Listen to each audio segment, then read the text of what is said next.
I'm Seamus Cahill, attached to Brighton Hove Stadium, professional trainer there for the last 8 or 9 years. And prior to that, I have been at Walthamstow, Wimbledon, and I started in '98 at Catford with the famed Paddy Milligan.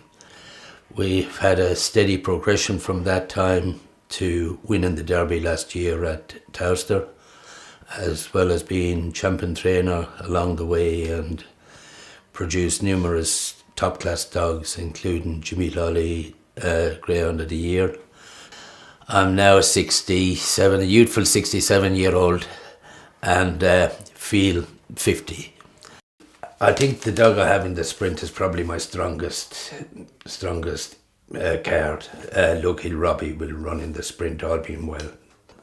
My four-bend dogs probably will be Running Senor, possibly Forest Con, Sporting Dave, Droopy's Acrobat. The three will be probably picked from them, and then there's one or two dogs there, Hovix Mick and Silver Hill Connor. They're in the mix for the standard and the 686. Yeah, the preparation has been okay. You know, we've had our share of injuries like everybody else, and that has been a bad year. We're probably not as forward as we'd like to be, but I think that's more to do with a few of dogs being injured. A few of our key dogs that were, because we're a bit weak, I think, in the 6-bend division. Well, when I say weak, we are weak, very weak really, because our key players are injured.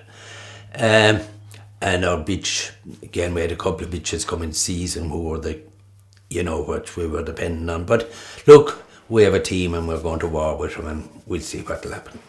Our juvenile contender will be either Droopy's Nirvana or Tommy's Moment, who's a young novice dog, but I think a very promising dog. Nirvana is proven. In the bitches, we have a homebred bitch, Babyface Violet. Nice, she's A4, A5 grade.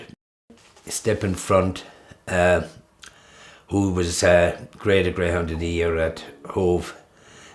She's A4 class. Again, they're going in at a very deep end really, but we have to compete, and that's it. My team, probably Teresa is probably key to the running of the place, and that I'm more the dogs. Teresa looks after all the welfare and as well as driving and covering the open race scene and that. And we have very good staff in the kennels. Then we have Matty and Dennis and Steve, Maggie, and that, who's they're with us quite a while. Maggie and Jane, and we have some part-timers, and then we have a staff of about 6 full-timers and then 4 or 5 part-timers as well. Best dog for Towcester probably is a top-class dog anyway to win, but early pace, I suppose, and that applies at any track. Early pace is number one with any greyhound in my book, really, but Towcester, a lot of people criticised the outside runners and that. I haven't any great problem with it. If dog goes up fast, he can cut the bend and that. And, I think there's more made out of the track than... I think it's quite a nice track and that. And, there's only 1 or 2 tracks there. And our home track, Hove, is a top-class track. But then you could say 515 is a bit far for a lot of dogs, because I have a very personal, strong feeling on the way greyhound racing is going now, that I'd be more a 480 man than a 500 man, because 80% of our dogs are bred for 480, 460, 470, 480, not 500 or not 515. Trainers' Championship night is thoroughly enjoyable in the sense that it's very keen, competitive. Everybody, all trainers are very competitive on the night and that, and they have their dogs primed and that, and the best dogs each trainer have are on parade.